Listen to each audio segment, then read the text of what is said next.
Are you struggling with time management right now? Struggling to juggle work and homeschooling like me? I'm going to give you my 7 German-style time management efficiency tips so that you can make the most of the limited time you have right now to continue growing your business. Hi, I'm Nicole Osborne, founder of Lollipop Social. On my channel, I share sweet social media and personal branding tips which will help you to increase visibility, share your story with confidence and win new clients in no time. Make sure you subscribe to my channel right now so that you never miss another episode of Wunderbar, the Marketing Efficiency Show. When the lockdown started, my working week was reduced from an average of 30 hours to work to 8 hours, which I actually had to fit around my 6-year-old. Also, like many business owners, I lost a huge chunk of my income literally overnight. Now, the good news is that even with the limited time I had available working around my 6-year-old, I still managed to grow my income again. And here are the 7 ways I did it. Stick around because the final 2 ways, although they might surprise you, they will make a huge difference to your ability to thrive even though during these challenging times. First of all, you need to really make time for the activities which will really help you to ensure the survival of your business. So you need to work out what you spend your time on. I know as business owners we wear many hats, but when time is limited, make sure that you really spend it on the activities which will make the most difference and cut out anything which is not absolutely essential. So right now you need to focus on looking after your current clients, but also your sales efforts. If this means you have to reduce the time spent on creating new marketing content or engaging on social media, do that. Oh my God, have you checked lately just how much time you are actually spending on social media? Let me know in the comments. The second way is to plan your time well. If you don't have a plan of what you need to achieve during your work slot, it's very easy to procrastinate or to completely get distracted. You are in charge of your time, so plan it well to ensure you meet your goals. This is how it works for me. I usually have 60 to 90-minute work slots. And to avoid overwhelm, I work out 3 things that need to get done. And like I suggested earlier, I always prioritize sales follow-up, sales calls, and working for my Wunderstyles coaching clients. Also, allow for a buffer for the tricky things because those usually take a little bit longer than we expect. Plus, tackle the tricky things according to your energy levels. So if you're a morning person, make sure you tackle them first thing in the morning. That sets you up to have a really productive day. And don't forget to plan in breaks.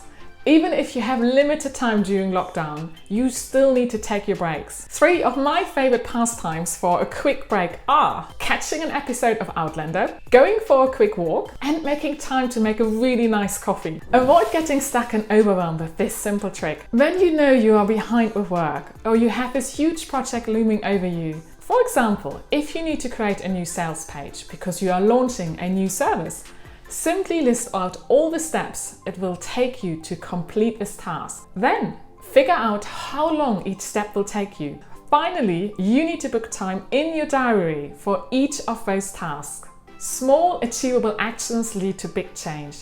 This approach really works, so make sure you schedule in time for all your steps in the diary. The 4th way is to learn to ask for help. Running your business during lockdown, it's really tough. If you haven't learned how to ask for help, now is the time to do so. Ask a family member to entertain your children with a video call. Ask your partner to take up the kids if you need a quiet hour. Reach out to your business buddies when you need some encouragement. Asking for help will make it much easier for you to manage the little time you have better. The 5th way is to manage expectations better so that you face less last-minute pressure.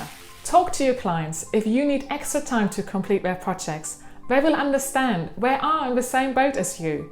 If you can't give them the same kind of access to you, perhaps you did before the lockdown, set up an online booking system like Calendly to make it super easy to book in some times which work for them and work for you. Before the lockdown, it was much easier for me just to respond flexibly to client requests in between coaching sessions.